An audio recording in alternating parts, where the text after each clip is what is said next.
So, building off of Thomson's idea, which was the plum pudding model, Ernest Rutherford was actually one that actually did an experiment to see if that model was correct. And what he did was the very well-known gold foil experiment. And what he did was he fired what's something that's called a helium nuclei, and we'll talk about that later in the class of what that is, at a very thin piece of gold foil, only a few atoms thick. And he was basically testing to see if Thomson's model was correct, what would happen. Now, this would go in the table that's right underneath what we just filled in. And this is the predicted results if Thomson's model was correct. So this would be the left side of that table. I want you to fill in what we have here.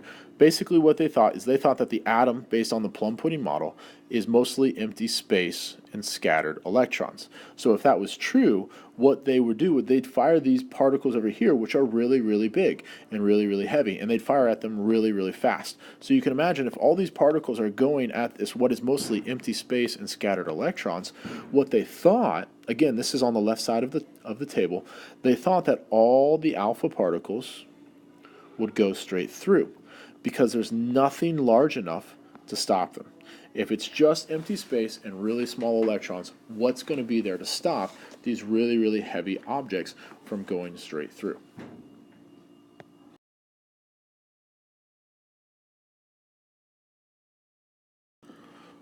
The interesting thing was what they thought would happen was not at all.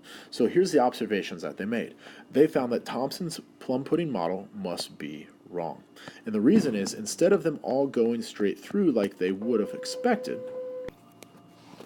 what they found was that the alpha particles, actually, some of them every once in a while would bounce back or actually be deflected more than what they would expect if the plum pudding model was correct. So while most of them actually went straight through still, there were some that were actually deflected.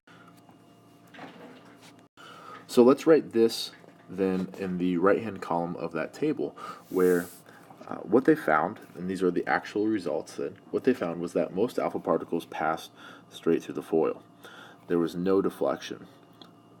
But about 1 in 10,000 actually hit and deflected and would land somewhere else in the experiment. And so what they found then was that, well, if it's hitting and deflecting something, there must be something that is really, really massive but really, really small. Because if 9,999 didn't hit anything, but 1 in 10,000 did, the thing that it hits must not be very big, but yet it must be very, very massive for it to be able to stop these alpha particles traveling through.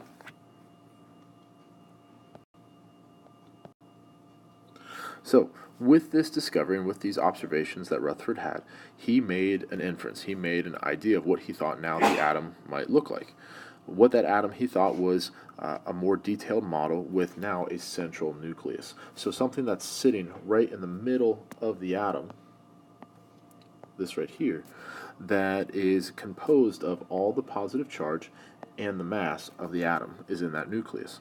So that's the really heavy thing, but really small thing that those alpha particles would have hit. As well as it has to have a positive sign. So this would be a positive charge in here, because if all of these electrons around here have negative signs, well then how are they held together? Similar to the plum pudding model, the nucleus must be positive for the fact that it has to hold those electrons together.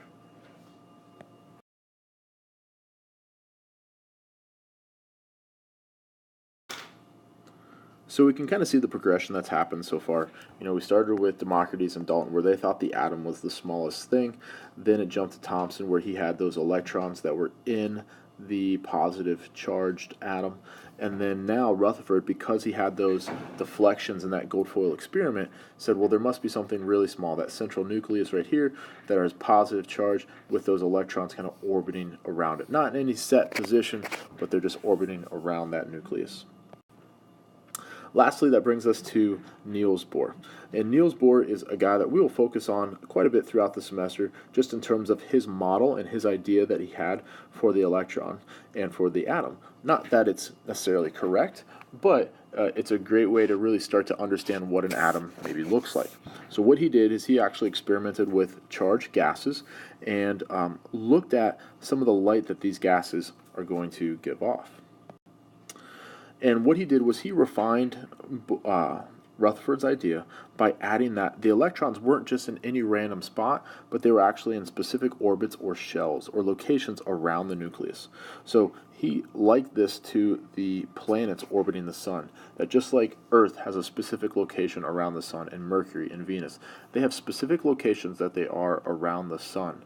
They're not anywhere in between those orbits, but they are in specific orbits, same as the electrons in Bohr's model. That there are these specific orbits that you can see, and what he said and what he found was that there are only so many electrons that can actually fit in each individual orbit. And as we move forward, you'll learn more about how we can determine how many electrons are there and how we can determine the elements and what they would look like in terms of their Bohr model. But so there's not a huge jump from Rutherford to Bohr, but you can kind of see on Bohr's model there are these distinct smaller spheres where these electrons can be held, right? Where Bohr's kind of, they're just all over, not any distinct location. Rutherford said that, where Bohr says there are very distinct locations that those could be.